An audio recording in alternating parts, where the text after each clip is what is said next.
Hey guys, did you hear that the Fed cuts the borrowing rates to zero? Well, unfortunately, that doesn't mean that the interest rates are now zero on a mortgage. What it does mean is a few different things. So when the Fed cut the interbanking borrowing rates, what that does is help to stimulate the economy, ideally.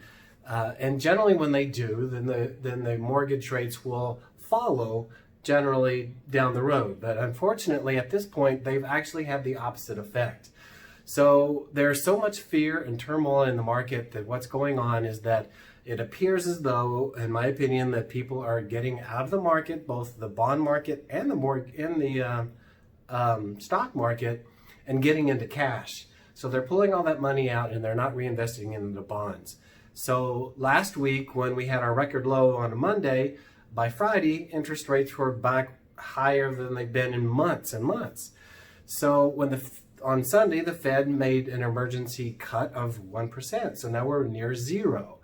So what they also did was they introduced a quantitative easing. What that means is that they're going to be buying mortgage-backed securities because nobody was buying them. Investors are afraid of offering better rates because everybody's refinancing and their portfolios are being sold off, so they're not making money on it.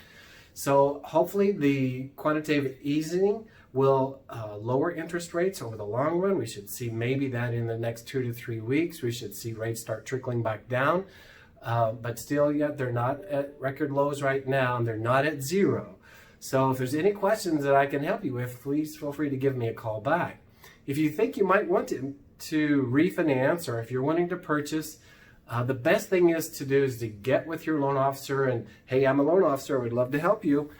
Get with us, get your file ready to go so that when the interest rates do hit the target that you like, we can pull the trigger and lock your loan and get you closed. Another thing you need to keep in mind is that if you're out there buying a house, and particularly realtors need to listen to this, if you're out there buying a house and you're putting in an offer, it may not be wise to do that on a 30-day closing, particularly if you're not working with a local direct lender. If you're working with one of the big nationals, just think about it. Everybody in the world is refinancing at the moment, and you're putting tremendous strain on the systems. Appraisers, inspectors, title companies, all extremely busy and at record levels. So if you have a limited number of appraisers and you have to have your house appraised, if they can't get to it in 3 weeks, then it may delay your closing. So just keep that in mind when you're looking to buy a house or you're making an offer on the house.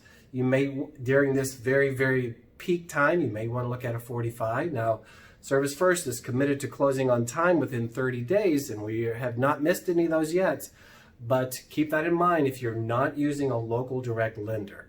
So thanks so much. And again, call me if you have any questions whatsoever. I'd be happy to assist you any way I possibly can. Thanks.